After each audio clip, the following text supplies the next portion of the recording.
সুপ্রিয় শিক্ষার্থী বন্ধুরা, আসসালামু আলাইকুম। কেমন আছো তোমরা?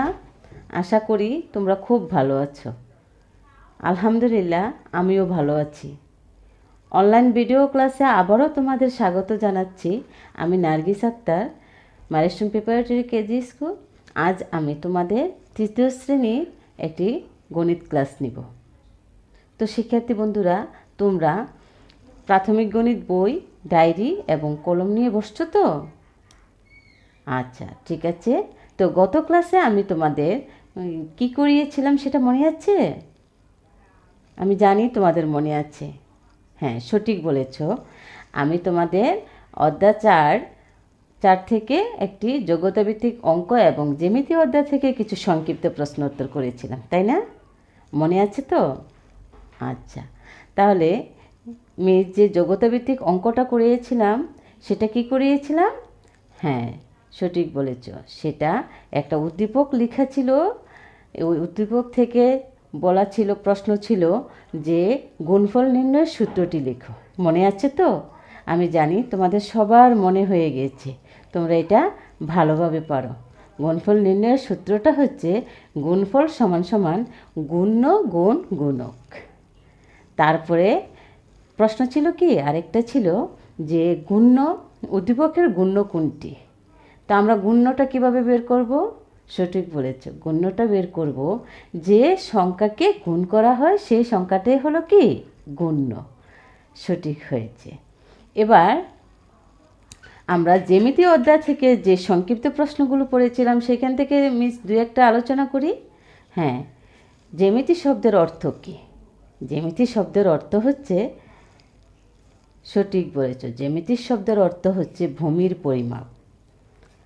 আমরা আরও পড়েছিলাম কোন পরিমাপের একক কী, তাই না? আমি জানি তোমরা সেটাও পারো। কোন পরিমাপের একক হচ্ছে ডিগ্রি। সঠিক বলেছ, তোমরা অনেক ভালোভাবে পড়েছো, সেজন্য তোমাদের অনেক অনেক ধন্যবাদ জানিয়ে আজকে আমি আমাদের নতুন পাঠ শুরু করছি। আমি তোমাদের নতুন পাঠে করাবো অধ্যায় 7 বাংলাদেশের মুদ্রা ও নোট। সেখান থেকে পৃষ্ঠা 76 কিছু খালিঘর করাবো, পৃষ্ঠা 80 যোগ এবং বিয়োগ অঙ্ক করাবো এবং পৃষ্ঠা 81 কিছু সমস্যা সমাধান করাবো। তো নতুন পাঠে যাওয়ার আগে আজকের ক্লাসের শিক্ষণফলটা একটু জেনে নাও। এই পাঠ শেষে শিক্ষার্থীরা 1. বাংলাদেশি মুদ্রা কয়টি তা বলতে পারবে। 2. বাংলাদেশি নোট কয়টি ও কী কী তা বলতে পারবে। 3. সমস্যা সমাধান করতে পারবে। তো শিক্ষার্থীরা, তো তাহলে চলো আমরা নতুন পাঠে চলে যাই। নতুন পাঠে শুরু করার আগে আমি তোমাদের জন্য একটা চার্ট নিয়ে আসছি, তোমরা একটু চার্টটা দেখে নাও। তো শিক্ষার্থীরা, অধ্যায় 7 বাংলাদেশি মুদ্রা ও নোট। দেখো, বাংলাদেশি মুদ্রা, বাংলাদেশি মুদ্রাগুলো দেখো, এখানে লেখা আছে, দেখো এখানে কত লেখা আছে?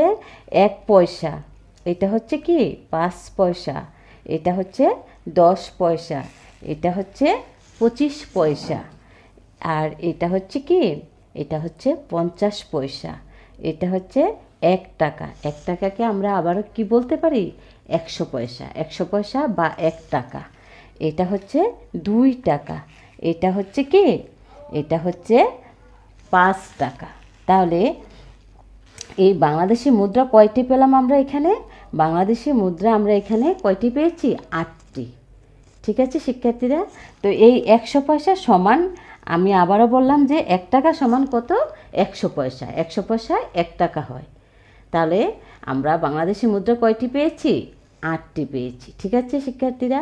এবার আমরা বাংলাদেশি নোট কয়টি সেটা দেখব। তো শিক্ষার্থীরা, এবার আমরা বাংলাদেশি নোটটা দেখব।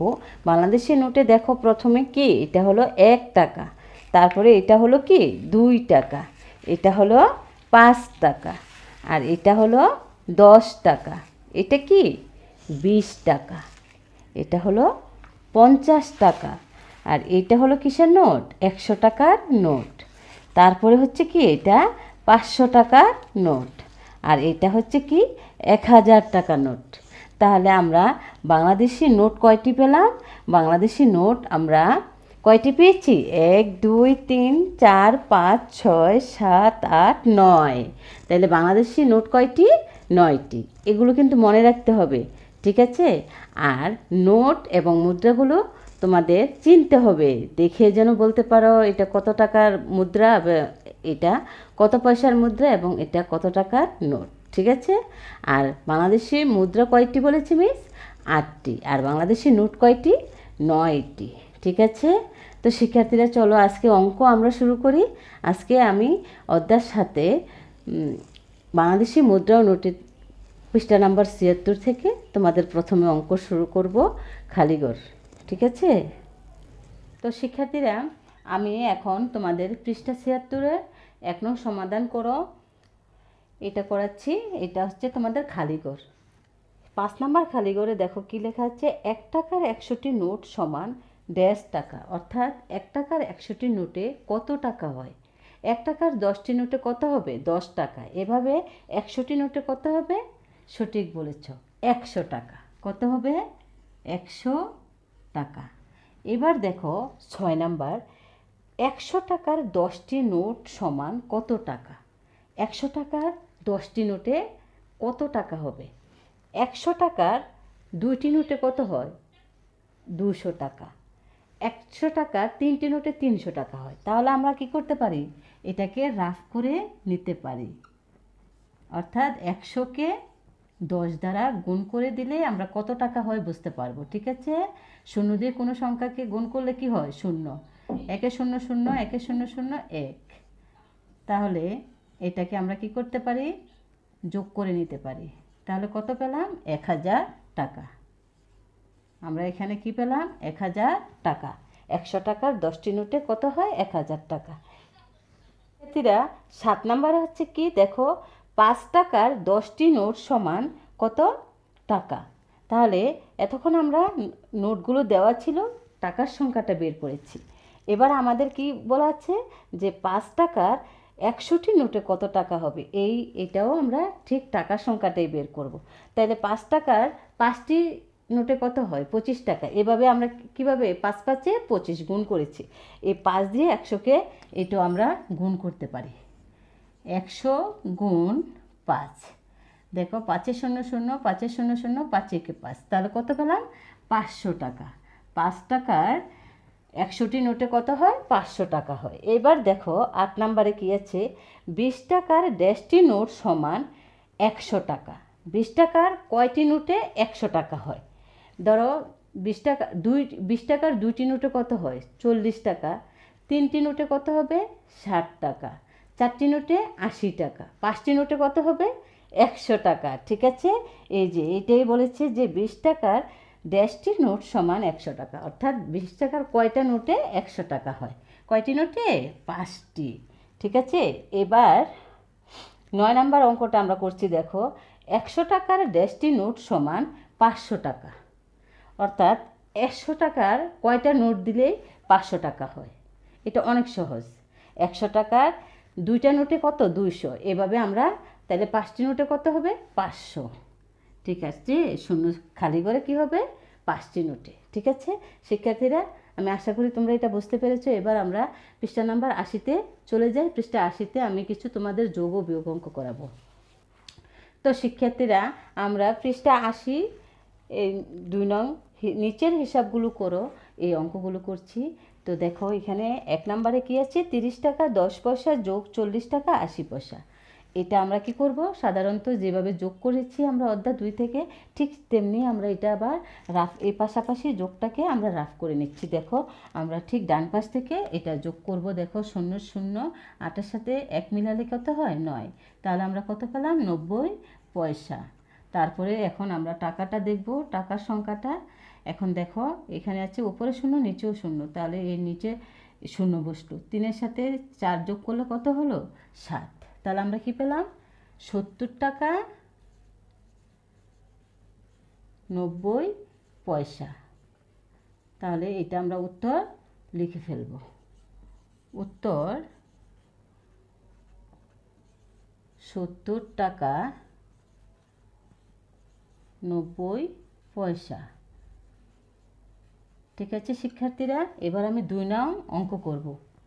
তো শিক্ষার্থীরা এবার আমরা 2 নম্বর অঙ্ক করছি। দেখো 2 নম্বর অঙ্কটা হচ্ছে 47 টাকা 70 পয়সা বিয়োগ 29 টাকা 75 পয়সা।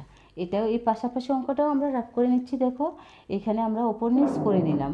আমরা কি করব, এককের ঘর থেকে শুরু করব, অর্থাৎ ডান পাশ থেকে শুরু করব। এখানে দেখো কি আছে, 70 পয়সা, বিয়োজন কি 70 আর বিয়োজ্য হচ্ছে 75। তাহলে কি বিয়োজনটা ছোট, আমাদের এই বিয়োজন বড় করতে হবে। তাহলে আমরা এই যে 47 টাকা, এখান থেকে 1 টাকা ধার নিব, অর্থাৎ 1 টাকা কি 100 পয়সা। এই 100 পয়সা এই 70 পয়সার সাথে মিলাবো, তাহলে কি হলো 170 পয়সা। 170 পয়সার সাথে আমরা এখন কি করতে পারবো, এই নিচে যে 75 পয়সা আছে সেটা বাদ দিতে পারবো, কারণ আমাদের বিয়োজন বড় হয়ে গিয়েছে, তাই না? এটাকে আমরা কি করব, শূন্যটাকে 10 ধরবো, 10 থেকে 5 বাদ দিলে 5 হয়, হাতে আছে 1, 1 থেকে এই 7 থেকে 1 বাদ দিলে কত 6, এটাকে আবার 16 ধরতে হবে। 7 আছে 16 হবে কত হলে 8, 9, 10, 11, 12, 13, 14, 15, 16, 9 হলে হাতে আছে 1, 1, এই 10 শতকের ঘরে 1 থেকে 1 বাদ দিব, তাহলে কত থাকে 0। এই 0 দরকার নেই। আমরা তাইলে কত পেলাম পয়সা, হ্যাঁ আমরা 95 পয়সা পেয়েছি। এবার আমরা এই যে এখানে 47 টাকা থেকে আমরা কি করেছিলাম, 1 টাকা ধার নিয়েছি, তাহলে কত থাকবে 46 টাকা, তাই না? 46 টাকা। এই 46 টাকা থেকে এখন বিয়োগ দিব আমরা 29 টাকা, তাহলে কত থাকবে দেখো, এই 6কে কী করতে হবে, 6-এর সাথে 10 ধরলে 10 যোগ করলে 16 হবে, 16 থেকে 9 বাদ দিলে কত থাকে, 9-এর পর থেকে গুনি আমরা 9, 10, 11, 12, 13, 14, 15, 16, 7 থাকে, হাতে আছে 1, 1, 4 থেকে বাদ দিলে 3, 3 থেকে 2 বাদ দিলে হলো 1, 17 টাকা। আমরা কত পেলাম এখানে 17 টাকা, তাহলে 17 টাকা 95 পয়সা পেয়েছি, তাই না? 17 টাকা 95 পয়সা। উত্তর আমরা লিখে ফেলব, উত্তর 17 টাকা 95 পয়সা। শিক্ষার্থীরা এই রাফগুলো কিন্তু তোমাদের অবশ্যই দেখাতে হবে, তোমরা এইভাবে রাফ করে দেখাবে প্রতিটা অঙ্ক, ঠিক আছে? তো এটা তোমরা তুলে, তো শিক্ষার্থীরা এবার আমরা 3 নম্বর অঙ্কটা করব। 3 নম্বর অঙ্কে দেখো 69 টাকা 25 পয়সা যোগ 28 টাকা 80 পয়সা। এই পয়সাগুলো আমরা কি করব, প্রথমে যোগ করব, যোগ করে আমরা দেখে নেব একটু রাফ করে। যদি এটা 100 পয়সার উপরে হয়ে যায় তাহলে আমাদের একটু রাফ করতে হবে। দেখো এটা 100 পয়সার উপরে হয়ে যাবে, এই জন্য আমি একটু রাফ করে নিচ্ছি। 25 পয়সা যোগ 80 পয়সা, তাহলে দেখো 5-এর 5, 8-এর 2 যোগ করলে কত হয় 10, 105 পয়সা। তাহলে কি আমরা 105 পয়সা এখানে লিখতে পারবো না, লিখতে পারবো না, কারণ আমরা জানি কি 100 পয়সা সমান 1 টাকা। এখান থেকে 100 পয়সাটা আমরা 1 টাকাতে, এই টাকাতে 1 টাকা আমরা কোথায় যোগ করব, এই 69 টাকার সাথে 1 টাকা যোগ করে নিব। আর এখানে তাহলে কত থাকবে 5 থাকবে, 5 পয়সা থাকবে। আমরা 100 পয়সা নিয়ে গেলাম, 100 পয়সায় কত 1 টাকা, 1 টাকা আমরা এটার সাথে নিয়ে গেলাম, তাহলে কত হলো এখানে 69 সাথে 1 টাকা যোগ করলে 70 টাকা হলো, তাই না? হ্যাঁ, তারপরে এই যোগ কত 28 টাকা। এখন আমরা যোগ করে নিব, দেখো কত হয় 8, 7-এর সাথে 2 যোগ করলে হয় 9, তাহলে কত হলো 98 টাকা, তাই না? 98 টাকা। উত্তর আমরা কি পেলাম 98 টাকা 5 পয়সা। ঠিক আছে শিক্ষার্থীরা, তাহলে শিক্ষার্থীরা এবার আমি 5 নম্বর অঙ্ক করব। তো শিক্ষার্থীরা দেখো আমি 5 নম্বর অঙ্কটা করছি। দেখো 5 নম্বরে কী আছে, 500 টাকা 50 পয়সা বিয়োগ 395 টাকা 75 পয়সা। এটাকে আমরা বিয়োগ করব, ঠিক আছে? তো বিয়োগ করে দেখো এই পয়সার সংখ্যাগুলো উপরে কি 50 আর নিচে হচ্ছে 75। 50 কি ছোট, তাই আমরা এটারে বড় করব। তাহলে কি এখান থেকে এই 500 টাকার থেকে 1 টাকা কি করব, ধার নিয়ে এই 100 পয়সার সাথে কি করব 100 পয়সা যোগ করব। তাহলে এই 50 পয়সার সাথে 100 পয়সা যোগ করলে কত হয় হ্যাঁ 150 পয়সা। এখন আমরা কি করতে পারবো? হ্যাঁ, এই 75 পয়সা বিয়োগ করতে পারবো। 75 পয়সা। তাহলে কত থাকে দেখো, 10 থেকে 5 বাদ দিলে 5, তারপরে এই 4 থেকে এই 4কে 14 ধরলাম, 1 বাদ দিলে 5 থেকে, তাহলে 4 হয়, 4কে 14 ধরলাম, 14 থেকে 7 বাদ দিলে 7টাকে হাতে আছে কত 1, 1 থেকে 1 বাদ দিলে 0, তাহলে আমরা কত পেলাম 75 পয়সা। এখানে 75 পয়সা লিখে দিলাম। আমরা যে 100 পয়সা এখানে 50 পয়সাকে 150 পয়সা বানিয়েছি, এখানে কি 100 পয়সা সমান কি 1 টাকা। এই 1 টাকা আমরা কি করব, এই 500 টাকার থেকে বাদ দিতে হবে। তাহলে কত থাকে? হ্যাঁ 499 টাকা। এই 499 টাকা থেকে এখন বিয়োগ করব আমরা 395 টাকা, তাই না? তাহলে দেখো কত হয়, 9 থেকে 5 গেলে 4, 9 থেকে 9 বাদ দিলে 0, 4 থেকে 1 বাদ দিলে 3 বাদ দিলে 1, 100 কত পেলাম 4 টাকা পেলাম। ঠিক আছে, তাহলে আমরা এখানে লিখে দিলাম। এর আপগুলো কিন্তু দেখাতে হবে। তাহলে 104 টাকা 75 পয়সা। উত্তর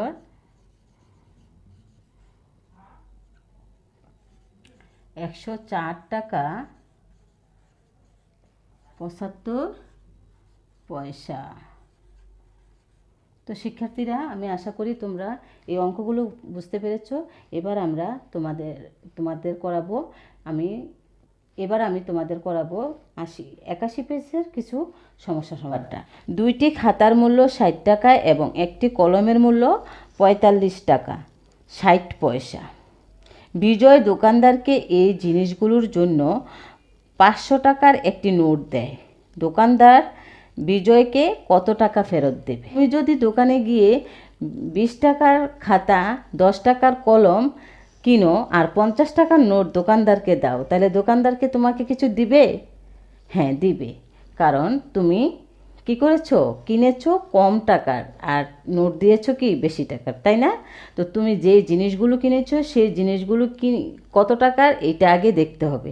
তাহলে এটা কি করব এটা আমরা আগে যোগ করে নেব, অর্থাৎ যে জিনিসগুলো কিনেছে সেই জিনিসগুলোর দাম কত আগে দেখব। তো দেখো এখানে কি লেখা আছে, কি হ্যাঁ খাতার মূল্য কত 60 টাকা আর কলমের মূল্য আছে 45 টাকা 60 পয়সা। ঠিক আছে, তাহলে মিস সমাধানটা করছি, তোমরা দেখো। 5 নাম্বার সমাধান।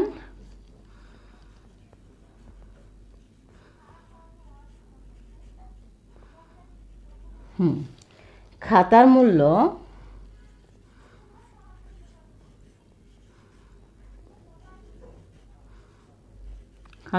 কত 60 টাকা, কিন্তু কোনো পয়সা নাই। কিন্তু আমাদের কলমের মূল্য কি আছে, পয়সা আছে। সেজন্য আমাদের কি করতে হবে, 00 পয়সা লিখতে হবে। এই 00 পয়সা লিখে দিলাম। এবার কলমের মূল্য,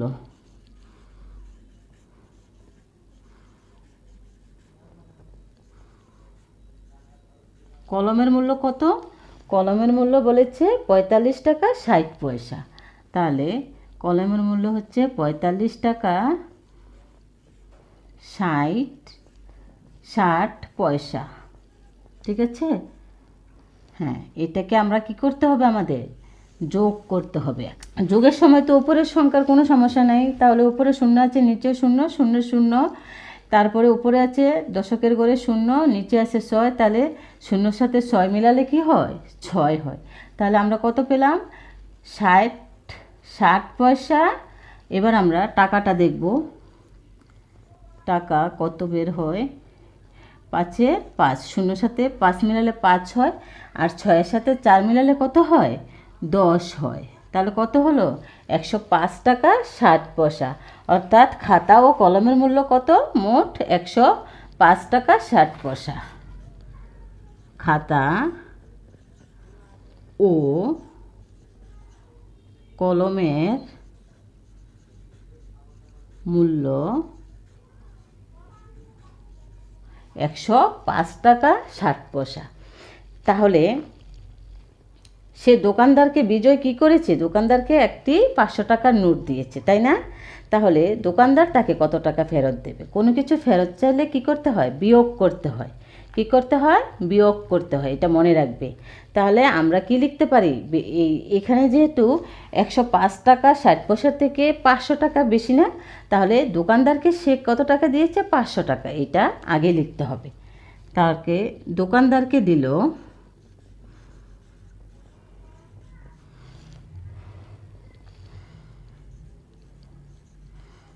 দোকানদারকে দেয় কত? 500 টাকা। এটাও আমরা কি, এখানে পয়সা নাই কিন্তু এখানে পয়সা আছে, তাহলে আমাদের কি লিখতে হবে? 00 পয়সা। তারপরে খাতা ও কলমের মূল্য কত? খাতা ও কলমের মূল্য কত? হ্যাঁ, 105 টাকা 60 পয়সা। এটা আমরা কি করব বলেছি মিস? বিয়োগ করব। ঠিক আছে, তাহলে এবার আমরা কি লিখতে পারি? এখানে দোকানদার বিজয়কে কত টাকা ফেরত দেবে? তাহলে কি লিখতে পারি? দোকানদার ফেরত দেবেন, দোকানদার ফেরত দেবেন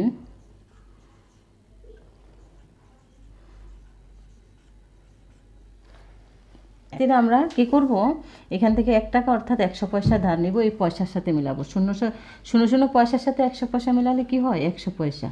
এখন এই 100 পয়সা থেকে আমরা কি করব? 60 পয়সা বাদ দিব। ঠিক আছে, 60 পয়সা। তাহলে থাকে কত? 0। এটাকে 10 ধরলে 10 থেকে 6 বাদ দিলে কত থাকে? 4। হাতে আছে 1, 1 থেকে 1 বাদ দিলে 0। তাহলে আমরা বাম পাশে 0 লিখলাম না, আমরা কত পেলাম? 40 পয়সা পেলাম, তাই না? তাহলে মিস এখানে 40 পয়সা লিখে দিই। এখন এখান থেকে আমরা কি করেছি? 1 টাকা ধার নিয়েছি, তাহলে কত হলো? 1 টাকা 500 টাকা থেকে ধার নিলে কত থাকে? হ্যাঁ, 499 টাকা, তাই না? 499 টাকা থেকে এখন আমরা কি করব? হ্যাঁ, 105 টাকা বাদ দিব। 499 টাকা। তাহলে কত বাদ দিব? 105 টাকা।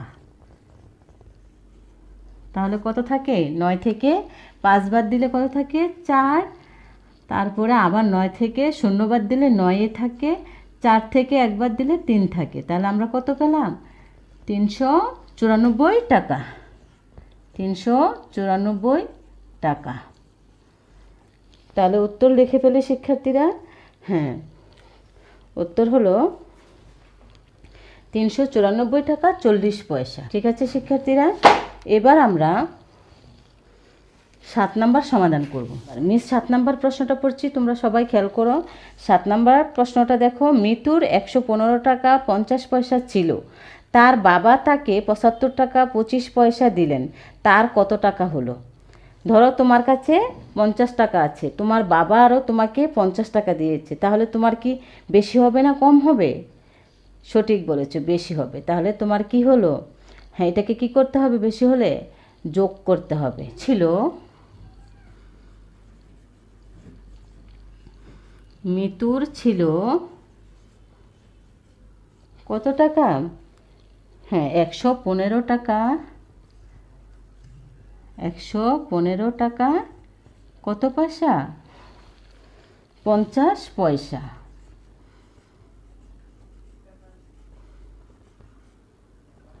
তার বাবা দিলেন কত? তার বাবা দিলেন কত? 75 টাকা কত পয়সা? 25 পয়সা।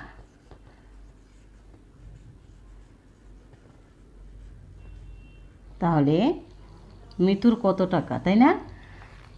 তাহলে মোট হলো মিতুর কত? মোট হলো, এখন আমরা যোগ করব, তাই না?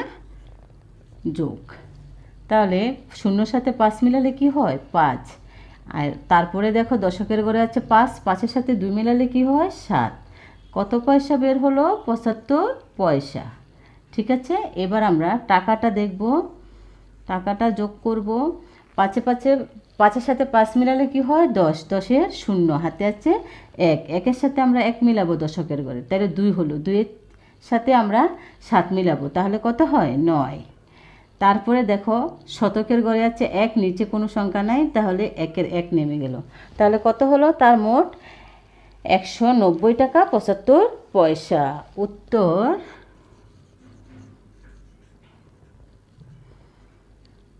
190 টাকা কত 75 পয়সা। ঠিক আছে, তো শিক্ষার্থীরা আমার মনে হয় তোমরা এই অঙ্কটাও বুঝতে পেরেছ। এবার আমরা 9 নং সমাধানে চলে যাচ্ছি। 9 নম্বর প্রশ্নটা হচ্ছে, রতন 35 টাকা 75 পয়সা দিয়ে একটি চানাচুরের প্যাকেট কিনলো। সে দোকানদারকে 50 টাকার একটি নোট দিল। দোকানদার রতনকে কত টাকা ফেরত দিল? তাহলে 50 টাকার কয়টি নোট দিয়েছে? একটি নোট দিয়েছে, তাই না? সে দোকানে গিয়ে কি করেছে 35 টাকা 75 পয়সা দিয়ে একটি চানাচুরের প্যাকেট কিনেছে, আর দোকানদারকে সে 50 টাকার একটি নোট দিয়েছে। তাহলে দোকানদার তাকে কত টাকা ফেরত দেবে? ফেরত চাইলে আমি কি বলেছি, আগেই মিস বলেছি যে ফেরত চাইলে এটা কি হবে, বিয়োগ হবে। 50 টাকার একটি নোট কি হয় 50 গুণ 1 সমান সমান কত হয় 50-কে 50 টাকা। ঠিক আছে, তাহলে সে দোকানদারকে কত টাকা দিয়েছিল 50 টাকা দিয়েছে। তাহলে কি লিখতে পারি, রতন দোকানদারকে দিল, রতন দোকানদারকে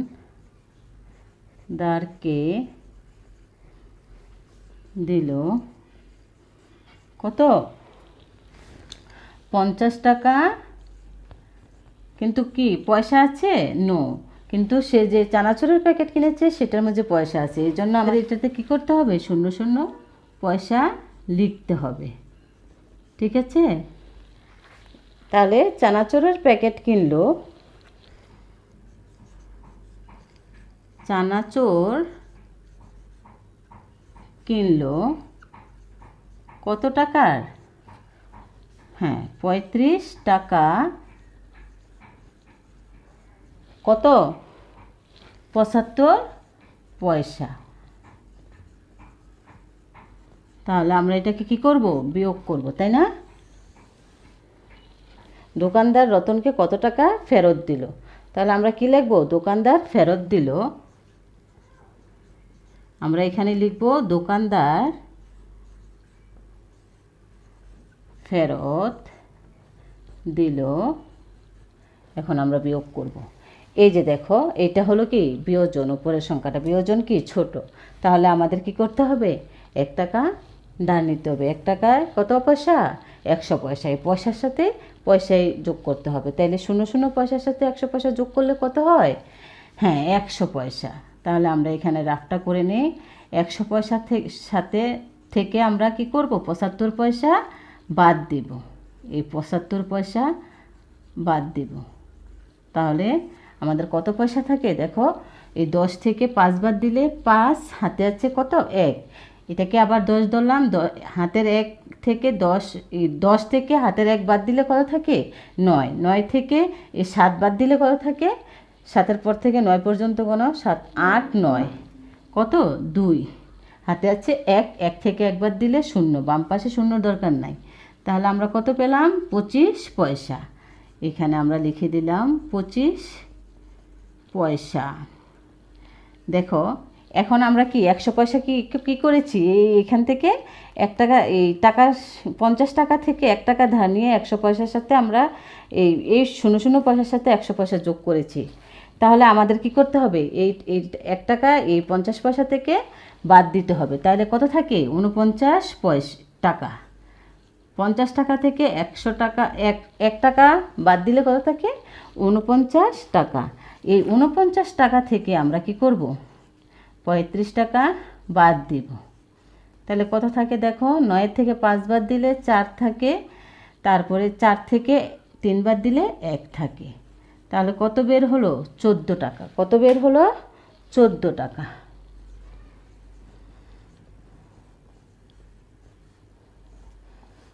তাহলে আমরা উত্তর কি লিখতে পারি, উত্তর ১৪ টাকা ২৫ পয়সা। তোমাদের কিন্তু এই রাফগুলো দেখাতে হবে, প্রত্যেকটা রাফ মিস যেভাবে দেখিয়েছি তোমরা এইভাবে রাফ দেখাবে, ঠিক আছে? তাহলে আমার অঙ্কগুলো তোমরা বুঝতে পেরেছো আশা করি শিক্ষার্থীরা। তো চলো এবার আমরা আমাদের বাড়ির কাজটা লিখে নিই। তো শিক্ষার্থীরা, আজকের বাড়ির কাজ অধ্যায় ৭ এর সংক্ষিপ্ত প্রশ্ন উত্তর ১ থেকে ১০ ভাষায় চর্চা করবে। তো অবশেষে শিক্ষার্থী, তোমাদের সুস্বাস্থ্য কামনা করে এখানেই বিদায় নিচ্ছি। আল্লাহ হাফেজ, ভালো থাকো, সুস্থ থাকো।